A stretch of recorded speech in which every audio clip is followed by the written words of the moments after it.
आता महाराष्ट्र शासन छत्रपती शिवरायांनी अफजल खानाचा वध ज्या वाघनखांनी केला असं म्हटलं जातं, ती वाघनखं महाराष्ट्रात आणण्यासाठीचा प्रयत्न चालू आहे. तर ह्या वाघनखांचा नक्की काय इतिहास आहे, ह्याबद्दल आपल्याला काय म्हणायचं आहे हे कृपया आम्हाला सांगाल का? आपल्याला शेवटचे छत्रपती प्रतापसिंह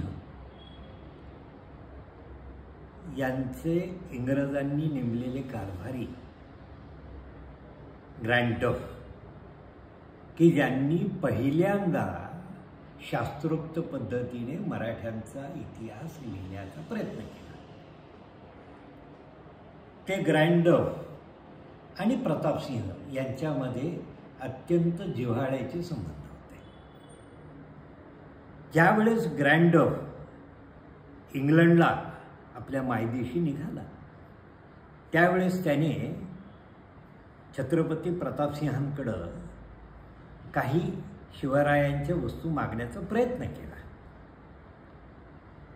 आणि त्या प्रयत्नातून त्यांच्या प्रेमापोटी ही वाघनखं छत्रपती प्रतापसिंहांनी ग्रँड डफला दिली असं त्यांच्या वंशजांचं म्हणणं आहे.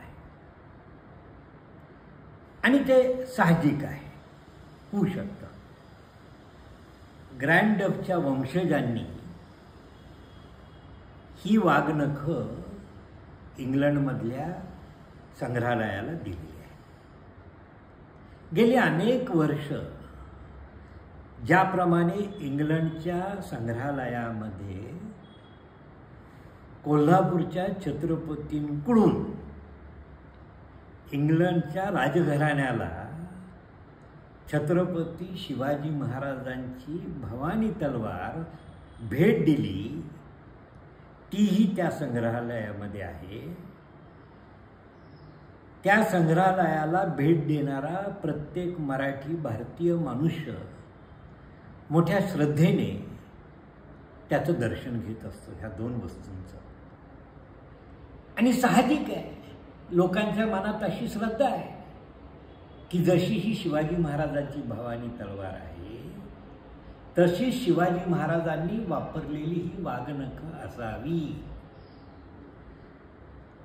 आणि ही वाघनखं भारतीय शिवभक्तांना पाहायला मिळावी, या गोष्टीच्या या प्रयत्नातून महाराष्ट्र सरकारच्या सांस्कृतिक विभागातर्फे ही वाघनखं काही काळासाठी, कारण की अनेक देशांमध्ये अशा मौल्यवान वस्तूंचं एका देशातून दुसऱ्या देशात प्रदर्शनासाठी पाठवली जातात. उदाहरणार्थ,